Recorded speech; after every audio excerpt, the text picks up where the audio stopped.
We've let this peach tree grow way too big, and we have a fruit tree pruning expert here, James Wilson, that's going to fix this.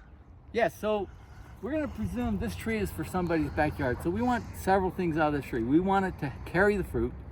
We want it to look nice, like a tree. We want it to be able to support the fruit that grows on the tree. And we also want it to be open so that when the sun hits it, the entire tree where we're trying to grow the fruit is accessible to the sunlight. So we have a couple of issues here. First, with weight-bearing trees, this branch right here is out and down. And the problem is it looks nice now, but you put 4 or 5 peaches on there, it's gonna fall down there. Peach wood, like most stone fruit wood, is very brittle.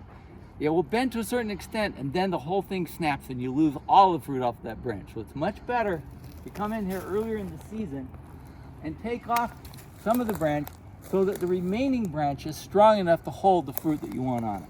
So that's an example of a weight focused cut.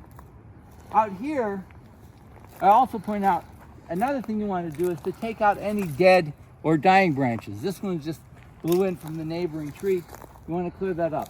Here is another dead branch. Well, you can take those off any time of year. A lot of people ask me, well,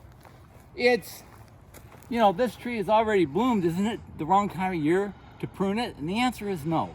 I mean, if you're running a giant commercial orchard, you may be going to be more careful about this, but you've got one peach tree, you forgot to prune it in March, it's okay, it's perfectly fine to prune it in April or May. It'll be just fine. So we come in here and we look at the part. Another thing that's not going to ever get any sunlight is a down. Right, so we just take that off right next to the branch. That keeps you from having a little stub that can be a source for infection and bugs. We don't want to do that.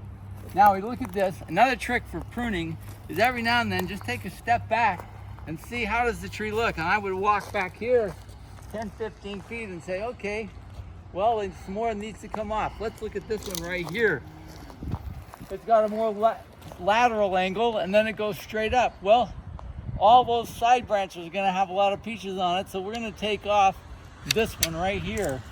Now the remaining branches can hold more peaches and they won't break off here quite so readily. So again, so you have sunshine, you're trying to manage for sunshine, you're trying to manage for the weight, and lastly, you're trying to manage for how tall is your ladder, how high up can you get to pick the fruit. The typical home orchard, you might have an 8-foot ladder. You might have a 10-foot orchard ladder, but you certainly don't have a 25-foot tall orchard ladder. So what you want to do is, this tree is already approaching about 12 feet. So that's getting kind of high. So we took what we did here to open up the sunlight, also brings the fruit back down to a lower level so that we can actually go pick it when it's time to ripen. So those are the 3 things: sunlight, strength, and can I reach the peaches? And those are the things. And the same issues apply to just about any kind of fruit. Peaches are unique in that their wood is really brittle. Apples and pears, the wood is more elastic and it will bend more, but it will still break eventually. So cherries, you want to prune that too. So down the road, you also want to learn the difference between where new fruit comes. Look on the peach tree. I'm going to show you this. If we look at this peach tree right here, the blossoms come on relatively new wood. This wood is 1 year old. And so if you want to have new peaches every year, you have to keep this tree down low enough so that it will send out these new little fruit growing branches at a height that you can reach them. If you don't prune it, they'll just all be way up at the top of the tree.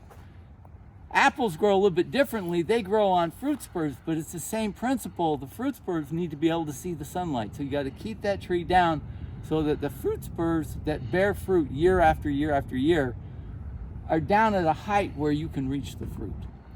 And so, but on peach trees, you open them up and you keep them open so that new branches can grow down here.